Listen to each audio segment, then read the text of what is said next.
Bonjour.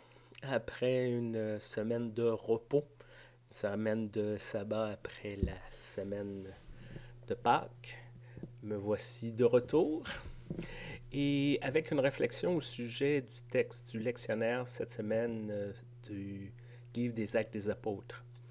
C'est le texte qui est connu sous le nom de la grande conversion de Paul, le chemin de Damas.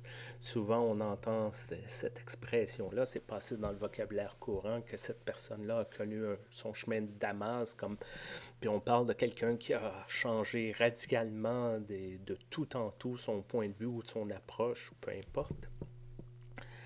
Mais lorsqu'on s'y attarde vraiment, la transformation de Saul n'est pas aussi radicale qu'on le pense dans les faits. Parce que, de ce qu'on comprend,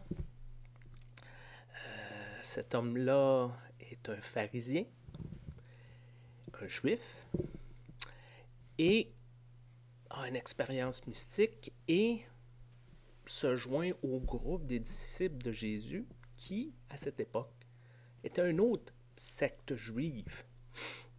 Donc, on n'a pas un grand changement de religion comme on le présente souvent, mais plutôt un changement, comme on pourrait appeler aujourd'hui, un changement d'église. Quelqu'un qui passe de l'église catholique romaine à l'anglicanisme ou à l'Église unie du Canada.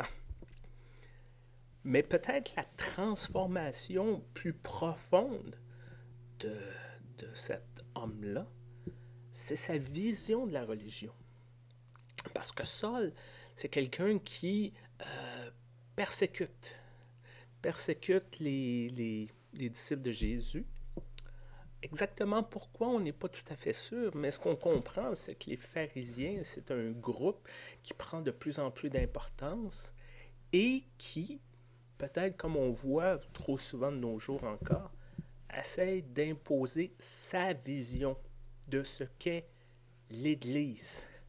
La bonne façon de croire, c'est quoi un bon juif, comme c'est quoi un bon chrétien, c'est quoi un bon musulman, et ainsi de suite. Et la réponse pour ces personnes-là, c'est ma solution et toutes les autres ont tort. Et on va les mettre de côté, on va les arrêter, soit d'un point de vue théologique, on va les excommunier, ou d'une manière plus radicale, et encore, malheureusement, trop souvent aujourd'hui, on va les éliminer simplement.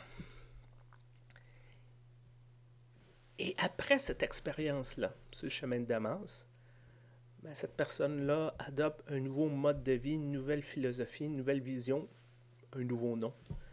Et Paul change pour avoir une vision d'une inclusivité radicale. Radicale. Et pas juste se joindre au groupe de juifs qui suit Jésus. Non, non. Pour lui, c'est tout le monde. Tout le monde. Juifs gentils, juifs non juifs, grecs, hommes, femmes, esclaves, gens libres.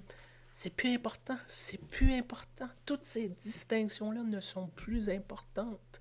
Cette conversion-là, c'est cette façon de voir, de concevoir, de vivre la vie d'Église qui est profondément transformée. Et c'est grâce à Paul si ce qu'on connaît comme la chrétienté aujourd'hui n'est pas une secte juive, un groupe juif, mais qui est devenu ce groupe universel parce qu'il a eu cette vision, cette compréhension que tout le monde est accepté et qu'on ne doit pas exclure, qu'on ne doit pas limiter. Et cette semaine, quelques jours, semaines après Pâques, je vous invite à réfléchir sur comment on inclut ou exclut des gens dans nos églises. On a eu un très beau message, Christ est ressuscité, allez le proclamer à tout le monde. Est-ce que c'est le cas? Est-ce que vraiment on le proclame à tout le monde?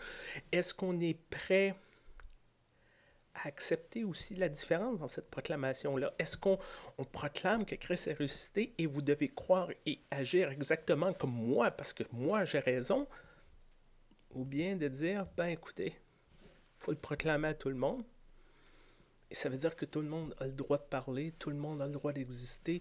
La différence doit exister, qu'on doit aller au-delà de ces différences-là pour vraiment vivre ce message-là de la résurrection. Et je vous souhaite de trouver ces moments-là cette semaine et de voir comment on peut constamment s'améliorer en tant qu'Église, en tant que communauté de base, en tant qu'organisation, en tant que personne. Comment on peut vivre et s'inspirer de cette histoire, Seul chemin de Damas.